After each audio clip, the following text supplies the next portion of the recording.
Welcome back to GSL Code A. Narcosis and Wolf, and Flash and Panic and Shine. Hydra is already out of this group. He's already in Code S. He's like already on the bus home. I don't think he's in the bus. I think someone's driving him home, probably. Actually, he's like probably in the press room right now doing an interview. Oh, you might be right on that. But anyways, soon he will take a bus. He'll be able to go home the fastest. Yes, for sure. Like, unless somebody leaves like right now, but otherwise, like he will go home the fastest. no one's gonna leave right now. Flash gets up and leaves. He's like, I have no chance against these two. Flash getting ready. I don't know, man. I feel worried for him. I think like there's a lot of stress on him, and everyone says, well, Flash doesn't get stressed out. But the thing is, he actually is human. I know you don't believe me, but it's true. But he's a god, a literal god. Like one time I touched him and it wasn't metal. It's like he's totally flesh and blood. Like, see, he winked at me to confirm. See, he's winking at me.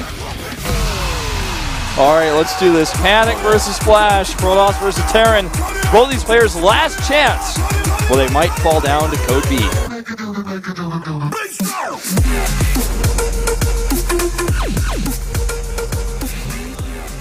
In the top left. He better not freak out. Panic. 5 out of 10. Thanks. Slightly better than mine. All right, you do this one. All right. Some call him a god. For KT Rollster in the bottom right, he is. Flash. 6 out of 10.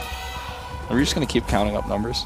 No, I think that was a 6 out of 10 because it was like good, but like you stopped. I felt like you were thinking about whether or not it was about to come up. Then you thought, no, I have time to do something else. And I felt that in your commentary there. Am I wrong? No, you're right. Okay. I've commentated a long time. Yeah. I can see what a commentator's thinking while he says stuff. So 6 out of 10, Wolf. Okay. Because it was still better than the crap I said. I mean, so that's obvious. Anyways, here we are. Here we are. Cross spawns. Which normally I like to talk about on this map, like how the spawning locations would affect the game. You know, excuse me. Sudden cough that came on Catching there. my cold. I think that in this case, neither player gains an advantage from this. They're both stylistically pretty late game focused, and Flash was doing like SCV pulls and stuff, timing attacks like that, but it's kind of fallen out of sight. Only Byung does it anymore, and like he stopped doing it too, so it's pretty much like it has fallen out quite a bit. Oh. Panic will still. Oh, Panic will shine. Okay. I like the middle poster the best. Show him Panic. Yeah, I like the middle poster too. He wants us to call him. You see that? Put his hand. Guy in the crowd. Thanks. He put his hand like in the shape of a cell phone. He was. Oh, was he not hungry for a banana? Okay. I could have sworn that was what that was. Oh, okay. Maybe I'm wrong. I don't know. Like you're the guy that knows all the newfangled sign language on the street. In my day, that was a banana. Could have also been trying to make like a Y symbol or something. It's kind of weird. Yeah. Well, let's see here. Looks like a Reaper opening from Flash. No big surprise there. You know, he has changed up a little bit recently. He used to go double Reaper every time. Like just open 2 Reapers and go. Yeah, I don't think 2 Reaper is actually good. What do you think? Because I think that's like too much time spent, too much gas. It's not. I think it was good when he was doing it. I thought it was a really good choice when he was doing it, but now I think this is a bit better. Didn't he, against Hero last night, lose his first Reaper and then have to build a second? Yeah, that happened. He made it on his reactor, yeah. You've got, like, if he could punish him in that way, that would be great, but it looks like the building layout isn't going to allow that. Like, Panic already, yeah, see that building layout is not one that's going to force the loss of the first Reaper like what Hero did. He always does this, by the way. Stylistically, he keeps his Reaper at the Nexus and then waits until like the timing where the 3rd pylon would be there. Flash doesn't even mess around with the probes. Like I respect this because you're almost never going to kill a probe, and that's a great way to weaken your Reaper so that you can't scout. So he's like, no, you're just going to micro better than any like terrible player, and then I'm not going to kill anything, and I might take too much damage. So I'm going to wait until the exact moment where I can come and scout your tech. And because he hides this, Panic doesn't know where the Reaper's coming in from, so he can't prepare for that, and he will see the Stargate. There's no way to stop it unless he like pulled his probes at the exact moment, and nope, doesn't get it either. You tricked him. You never pull your probes when it's going through your mineral line. You'll never catch it. Now he does actually kill it off that Stalker, so that's nice, and I guess the probes helped with that. But I think it's worth it. That's like basically paying 50-50 for a Stargate Scout, and now he knows exactly what's coming. He will be ready. He already had an eBay because he's going fast +1. He's going to have turrets up, and his Marines are going to be in the right spot. He's not going to lose anything. This is exactly what Flash wants and needs, basically in any matchup. If he can figure out what you're doing, he should be fine. Flash is, like, mechanically just so good. He can outproduce anyone. He can multitask like crazy. So if he can just scout exactly what your early attack is going to be so that he doesn't take critical damage from it, he's going to be in a good spot. So I'm really, really liking where he's at. Already getting his missile turrets up. He's going to have his stim. I mean, there's no quick follow-up as we see here from Panic. He's going into a couple gates and a forge. And that tells us the game's going to be a bit longer. Yeah. 2 oracles, though. What do you think of this? After they got scouted. I don't like it. What do you think? I don't think it's so expensive, and it's pretty expensive, that's for sure. Like, I mean, 2 oracles do a lot of damage, and you can kill off quite a few Marines. Maybe that's his plan. Well, but when it's already scouted, I don't know, because I think when it's scouted, they're going to have a turret much more likely. Yeah, and when you have a turret, it's like it doesn't matter if it's 1 oracle or 3 oracles. Like, the turret is going to own. Turret owns the skies, man. Yeah. It's a OP anti-air cannon that can't move. There you go. That's basically what a turret is. It's insanely powerful. Just can't move, so yeah, that's the drawback. Now, it's pretty rapid fire. What is he... I'm actually just confused by this build. Like, well, I think he wants to kill off Marines. Like, I think that this was specifically for Marines. And in fact it is. Well, that didn't work out too well. God, that was like, I can't believe I just watched that. Now he's going to try to attack the front, but Flashlight is pretty onto this. Thing is, if he had been able to kill a lot of Marines there, you know, maybe this attack could do something, but this is just like a lot of Stalkers that got warped in. Flash just like walked on the main base to confirm 100% what's happening. I don't think these Stalkers win this. Actually, he doesn't have stim. Don't ever underestimate. He does have stim. Does he? Yeah. Okay. Well, I mean, those are good time warps. Yeah, but Bunker's not going to die, and time warp doesn't matter if you're like just... I mean, it doesn't matter on those SCVs they're already repairing. They're not going to like repair 25% slower underneath that time warp.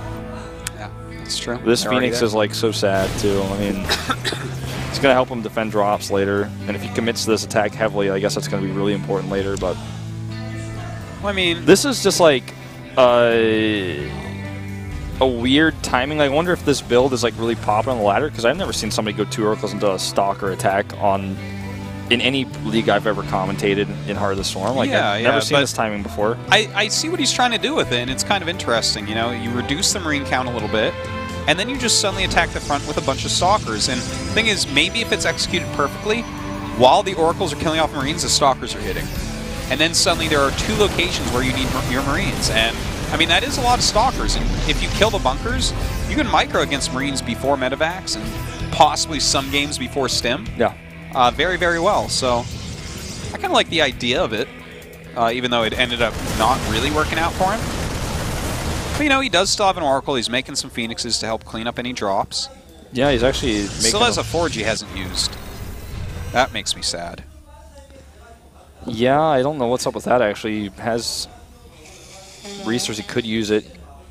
I really don't know how I feel about the Phoenixes, because he doesn't have any Colossi on him. He's getting a cannon at the front, which is pretty smart. That's like pretty much needed for him to hold this counterattack, I would say. That is very smart. He's even making another Phoenix. I mean, he's obviously going to go into Phoenix Colossus here, but the Colossus part of the Phoenix Colossus is a bit behind and kill these rocks. It's going to slow his push down. Would it arguably be better to force the overcharge then go back down here and kill the rocks, I wonder? Well, let's see. Well, I don't know. It's kind of interesting. I did wait. We'll push forward, and these Phoenixes actually going to come in and surprise him quite a bit. They get to do lifts and kill off medevacs. Yeah, actually, the Phoenix is working out pretty well. Yeah, definitely some value being gained there. Yeah, he eliminates the DPS of the Marauders, so his Stalker composition... Not just that, but he's killing off medevacs, so this is not even something where Flash got to save everything. But the thing is, he actually traded with the army pretty darn well. The upgrades on the Marauders really hurting him. No upgrades whatsoever on the Plus Army. Just now, like, almost halfway done with his plus armor. Well, you know, he did pretty reasonably well there. I mean, I can't complain too much about that. You know, he still has his Phoenixes. He lost 2 sentries, and a good amount of Stalkers were lost, but like I think that was a little bit better for Flash, but it wasn't like terribly better like I thought it might be at the beginning of it. Yeah, no, I thought so too. Problem for him, Panic that is that taking a third base is very challenging at this point in time with the loss of those Stalkers. Phoenixes aren't really going to defend that. And, well, he's going Phoenix Colossus, so this could be something that Flash has a hard time dealing with. We'll have to see, because right now he's making Widow Mines, which, I mean, Widow Mines do well, obviously. If they hit the Phoenixes, that's going to be gigantic. But if he dodges around that, we don't see a second starport yet. And normally against Phoenix Colossus, you're going to want some extra Vikings out. Yeah, for sure. And a lot of times you're just going to grab a second starport to be able to do that, but we don't see it quite yet. Well, also keep in mind, and I really have to rehash this out again, Flash is playing against a style that was never really used during his StarCraft II career as a standard style. So he may be less comfortable playing against this. He might not know exactly how to respond here, because nobody really does. We've seen like 1 or 2 players try it in Pro League and usually fail. This is nice pickup series, catching a lot. I ran out of pickups and had to run from that Widow Mine. But you know what? He's doing some good harassment, that's for sure. Has quite a few medevacs, even though he lost a couple early on. And these Phoenixes are probably going to want to go home. Yeah, I think so. They're pretty much out of lifts, though. Like, if he has 5 lifts when he gets back, that's pretty decent for considering what he's done with them so far. Well, he wants to fight the medevacs, too. Yeah, that's for sure. But I think at the beginning of the battle, he may need to pick up a couple units. He's like dancing these medevacs in front of danger. Now it's with the bio. Well, here we go, moving forward. Does burrow these Widow Mines, lifts them all up. Nice. Wow, really well done there. And now he gets to chase down a lot of these medevacs. Suddenly these Zealots have a lot more hit points than what Flash was counting on.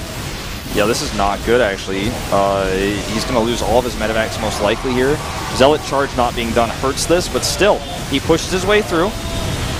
And no Zealots left, though, and now he has to lift the Marauders. Yeah, but it looks like he's actually going to lose his army here. In fact, he does have to get out of there. But you know what? He killed off a lot of medevacs. He killed like 8 medevacs, I want to say. And now Viking production has begun. That's definitely not something that's needed right now. There's no Colossus out. In fact, he's making Immortals. I wonder if that Ruin style that we saw last week, Wolf, is going to be something that we see out of Panic here with the Mass Immortals against the Widow Mine Marauder heavy composition. It could certainly be. And he's making more Marauders. And with Flash mixing in a few Vikings here and there, those Vikings are like not that useful right now, to be honest. Yeah, it's true. Yeah, they kill Phoenix, I guess, kind of, but I feel like I'd rather like to have medevacs. I think it just hasn't identified yet that it's an Immortal switch. Yeah, for sure you're right on that. I think like if he knows, he's gonna definitely cut them out. And he might even, to be honest, like if he never makes any more Colossi, he could consider even using these Vikings for like some light harassment or something. Yeah, that's true. I mean, we never really see that because this Immortal style is not really. It's not popular yet. It's not really. popular yet. It's not. I think it's becoming popular though. It's I think it's something we're going to see a lot more of in the future to see a counter to this type of unit composition. All right, here we go. Does charge up forward. The Widow Mine's nowhere to be seen right now. These Phoenixes flying in and killing off the Vikings pretty well. Trying to actually tank a lot of hits from these Marines. He's just like fighting it straight up now, and we'll kill the rest of those units in the air, but there's a second wave of units coming in for Flash, and he's just rallied across the map. The units are streaming across right now. Well, you know what? This is a lot of Immortals, Wolf. He's up to 4 now. He lost none during that battle, and this is a somewhat heavy Marauder composition. Look at this. It's 1-to-1 Marauder to Marine. Yeah, 19 and 19. And that's going to make your Immortals just ridiculous. Almost immortal. Well, he's trying to say he wants to commit to this. There's just so much damage output in this army. Good pickups again. Now, actually, we have these Immortals on the wrong side right there, hitting a lot of Marines instead of Marauders. So Flash actually getting a better trade than what could have happened here. Now it's just pure Marauder versus pure Immortal, and with medevacs, obviously the Marauders will win that fight. Just do too much damage too quickly. I think that's going to be game. He's just lost way too much here. Well, looks like he just does hold on a little bit. Yeah, actually he somehow survives that. 11 medevacs means that his army is much smaller than it looks. Indeed, that is true. But, you know, you watch top Terrans, such as Maru, such as Flash, even TIE sometimes, or TY as some people call them, they will have a lot of medevacs, like 10 plus all the time. I don't mean to say that it's wrong for him to have that many medevacs. I just mean, like, numbers-wise, you know, if you look at this at the top right of the screen. The supply. Yeah. Yeah, it's not quite as much damage output as you would expect, perhaps, at that supply. Yeah, he just needs, like, a few more, you know, bio units to join up, and then the medevacs are definitely going to be worth it. He's like just barely on the edge of not having enough damage output here to win these, or to push past the fights. He wins the fights and then has to wait for more reinforcements. And the Phoenixes are always picking off those medevacs like a little bit at a time. But he's pushing forward here, and you know, still those Phoenixes working away. The Immortals trying to hold tough, but the next round of units does come up, and GG. That's it. GG. I do have to say, Panic definitely has better PvT than he has PvC. That was actually a pretty reasonable game, I would say. I don't know about the Oracle opening. There was a bit double of Oracle. Yeah. I think he didn't quite do it right. You know, if he has both Oracles poking into the main base against that many Marines, as the Stalkers are there, like literally just the Stalkers were there right after, right? But if it's at the same time, which I feel like might be what the build was actually supposed to do, then one of those two areas you're going to dominate, whether it is at the front with the Stalkers or in the main with the Oracles, because so many Marines are at the front stopping the Stalkers. So I like the idea. I've never seen exactly that, so I don't know if it's actually good. I don't know. But I mean, it was a pretty good game overall. Yeah, I wonder if he gets just a few more Marine kills if the build works better. Maybe. I mean, quite literally never seen it like that before. I have seen players go 2 Oracles just because they want to do more damage, and the first Oracle does a lot of damage. It's like usually with proxies, and you start to see that snowball, but not from a main base across spawns on that map. You usually see 2 Oracles. I just don't. Yeah, I mean, I wasn't expecting 2 Oracles that game for sure, but all right, I like that he's bringing kind of some new stuff here. Oh. The ruler, he's just checking. He's been like, using oh, wait a minute. He's like, oh, that's why I lost those extra Marines. I gotta fix this. He's like, hold on, let me remeasure now. The way he's using the ruler, it looks like he's not actually measuring something rather than using the ruler itself to judge something. Like, he's not using it long ways where he would be looking at the distances. He's like, he looks at the distance from monitor to keyboard. Oh, is that what he's measuring? Yeah. Okay. Cool. Oh, they was measuring the distance between like his keyboard and his mouse, or his mouse pad and his keyboard or something. But now it makes sense. This time I'm pretty sure it was between monitor and keyboard. He keeps winking at me. I don't know what he's trying to tell me. Oh, it's not a you, Wolf. Who's that? I can't tell. He told me not to say. Well, I'm pretty sure it's a me. All right. Let's go into this. Another TVP on Panic's map pick against Flash. One more loss, and he drops down to Code B.